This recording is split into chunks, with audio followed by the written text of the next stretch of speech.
सगरमाथामा मानव आरोहीसँगै अब रोबोट परीक्षण गर्ने नयाँ अवधारणा सार्वजनिक भएको छ। चीनमा बनेको र अमेरिकी सहयोग रहेको मानिएको एक ह्युमेनोइड रोबोटलाई सगरमाथामा परीक्षण गर्ने पेम्बा परियोजना प्रस्ताव गरिएको हो।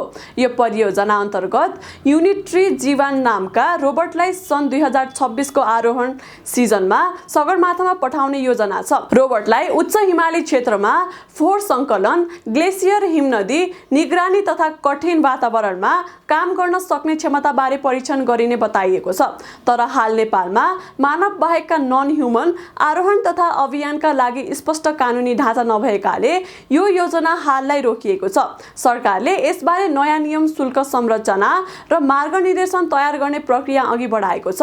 यदि अनुमति पाएमा सगरमाथा विश्वकै पहिलो उच्च हिमाली रोबोट परीक्षण केन्द्र बन्न सक्ने र नेपाललाई अत्याधुनिक प्रविधि अनुसन्धानको नयाँ गन्तव्यका रूपमा स्थापित गर्न सक्ने अपेक्षा गरिएको छ।